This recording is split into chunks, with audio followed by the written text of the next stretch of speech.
Queen Zarathiel of the Vorthak Empire stood 8 feet tall, her crystalline exoskeleton gleaming under the twin suns of her homeworld.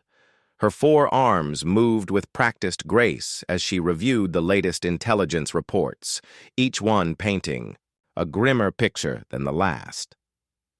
The Kethvar horde was approaching, a swarm of biomechanical monstrosities that had consumed 17 star systems in the past year. Beside her, almost comically small in comparison, sat her human husband, Marcus Chen. At barely 6 feet tall and possessing only 2 arms, he appeared fragile next to her imposing form.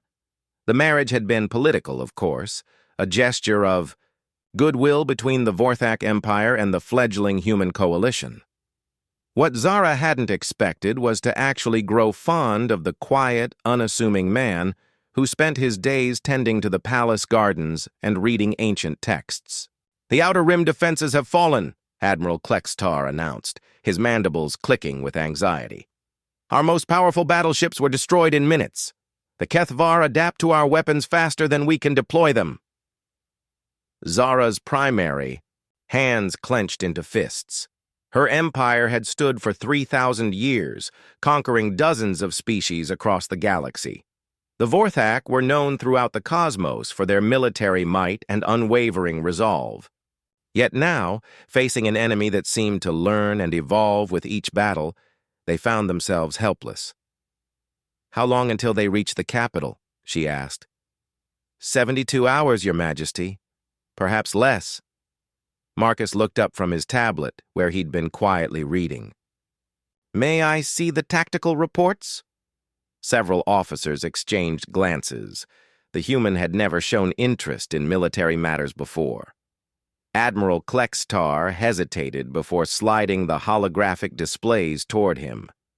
Marcus studied the data with surprising intensity, his brown eyes scanning formation patterns, weapon signatures, and battle recordings. After 20 minutes of silence, he set the tablet down. "They're not adapting," he said simply. "They're remembering." "What do you mean?" Zara asked, her voice carrying the weight of desperate hope. "Every species they've encountered has thought, in terms of escalation, bigger weapons, more firepower, complex strategies. But the Kethvar don't just adapt to new threats. They incorporate the memories and knowledge of every species they've consumed. They're not just fighting you. They're fighting with the combined experience of 17 civilizations." Admiral Klextar's secondary arms twitched dismissively.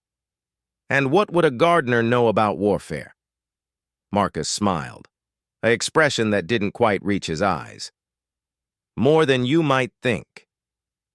He stood and walked to the central holographic display, manipulating it with movements that seemed far too practiced for someone who supposedly knew nothing about military technology. "You've been fighting them like Vorthak," Marcus continued. "Honor-bound, direct, following the ancient codes of warfare your species has refined for millennia. But humans, we've had to be creative to survive." The display shifted, showing Earth's history, but not the sanitized version the Coalition typically shared. This showed the raw, brutal truth of human conflict: asymmetric warfare, guerrilla tactics, psychological operations, and strategies that other species would consider dishonorable. "Humans spent most of our existence fighting each other," Marcus said quietly. "We learned to win not through strength, but through deception, adaptation, and sheer bloody-minded stubbornness. We learned to fight dirty when we had to." Zara stared at her husband as if seeing him for the first time. "Marcus, what exactly did you do before coming here?" "I was a strategic analyst for the Coalition's Special Operations Division. Before that, I served in something we called the Ghost Protocol, dealing with threats that conventional forces couldn't handle." The room fell silent except for the hum of the ship's systems. Marcus turned back to the tactical display. "The Kethvar's strength is their ability to incorporate and counter known strategies. So we give them something they've never seen before, something no species in their collective memory has ever attempted. Over the next hour, Marcus outlined a plan that made seasoned Vorthak warriors visibly uncomfortable.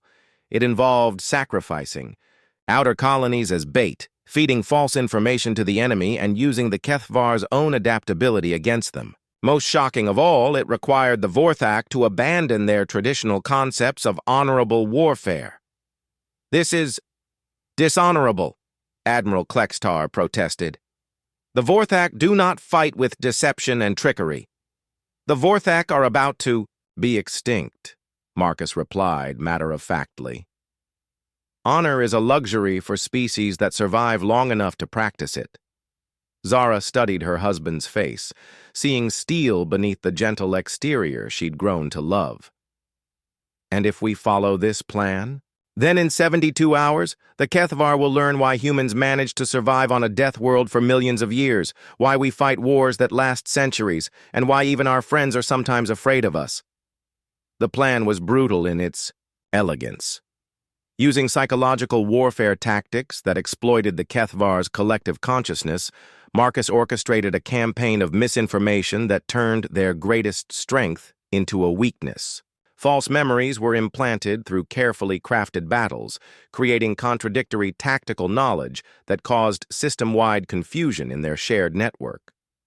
When the Kethvar finally reached the capital, they found not a desperate last stand, but a trap decades in the making. The fleeing human ships suddenly revealed weapon systems that violated several galactic treaties, while civilian vessels deployed tactics that would have horrified any civilized species. The battle lasted 3 days. When it ended, the Kethvar horde was not just defeated, it was completely demoralized, its collective consciousness fractured by contradictory experiences and traumatic feedback loops. In the aftermath, as reports of total victory reached the palace, Zara looked at Marcus with a mixture of awe and something approaching fear. "Who are you really?" she whispered. Marcus smiled, the same gentle smile she'd fallen in love with, and took her primary hand in both of his.